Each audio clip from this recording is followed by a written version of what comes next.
name is Gerald Williams. This is the persuasion speech for COMM 101.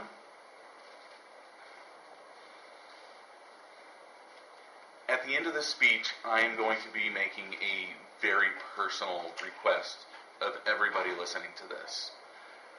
This isn't something I'm comfortable with, but it's something I feel compelled to do based on my own personal experiences and my deepest hopes for all of your children.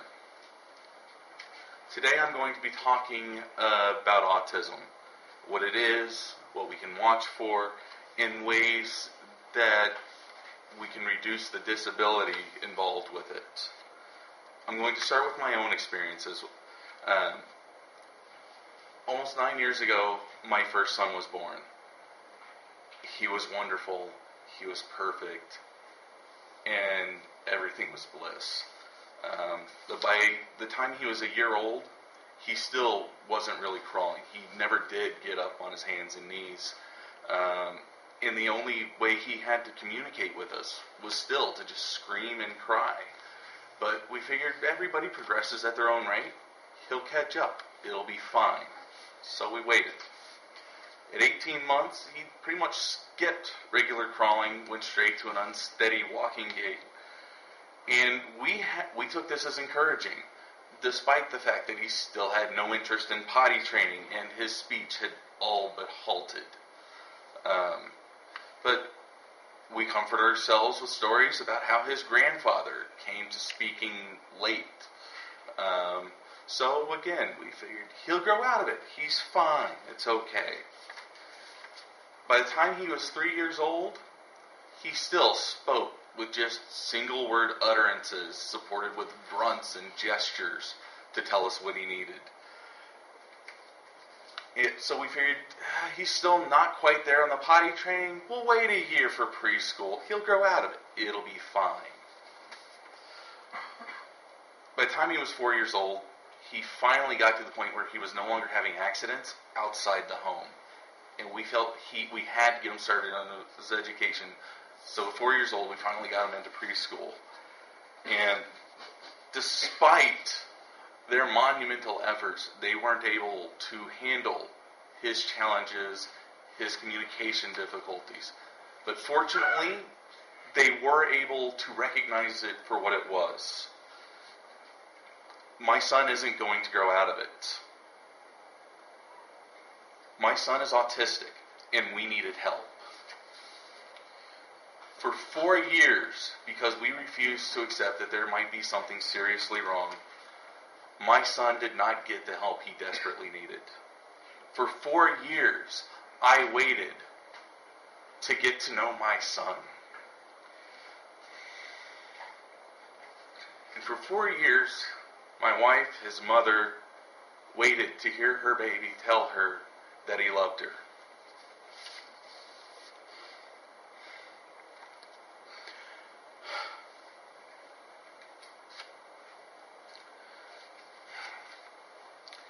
CDC defines the autism spectrum disorder, or ASD, as a group of developmental disabilities that can cause significant social, communication, and behavioral challenges. These disorders include the autistic disorder that's so well known, something known as pervasive developmental disorder, not otherwise specified, which is a blanket description for any of these disorders that don't fall under another description. And finally, a milder, or at least a less troubled with communication form known as Asperger's. The popular medical website WebMD states that autism is a brain disorder that often makes it hard to communicate and relate to others. With autism, the different parts of the brain don't work together efficiently. Some common symptoms to watch for in anybody to spot autism are a lack of apparent empathy. They don't seem to be able to feel what others are feeling the way you might expect them to. They have an ongoing, continuing difficulty with any kind of eye contact.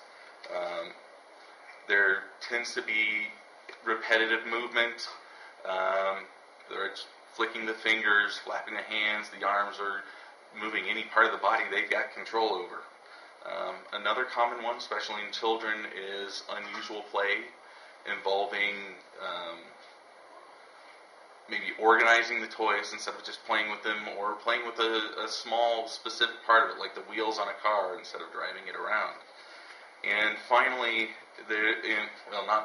another common one is the obsession with rigid routine and sameness that so many autistic children and adults simply can't function without. The CDC has a campaign called Learn the Signs, Act Early, and largely due to its support, the diagnosis of autism has been pushed earlier and earlier, and this is a good thing, as it is generally accepted by scientists and medical professionals that the earlier you start treatment, the better the prognosis is for the child as far as their eventual quality of life and their functional independence.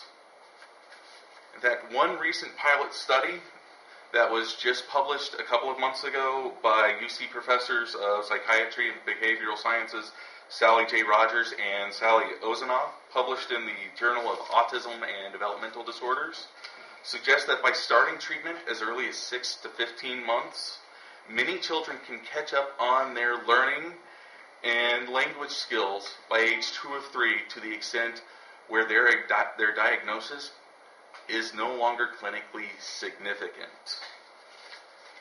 Mind you, I do need to make note that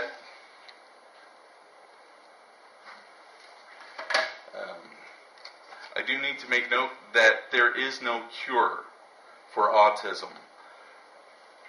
You can, with treatment, sometimes get people functional enough to where it's no longer a disability. But it's always there, and it will always bring challenges. Common things to look for in these infants and young children being that they are not going to have the communication skills that you would expect in older children are visual fixations, unusual visual fixations, where an infant will simply stare at an object or a location for a long period of time without looking around them. Also, there are, again, those repetitive motions. They may not be as obvious, but it tends to be more of a repetitive tensing and flexing of whatever body part that they have control over at that point. Important ones to remember are the failure to respond to people or even their name. And they start losing that ability to make that eye contact as early as 2 months old.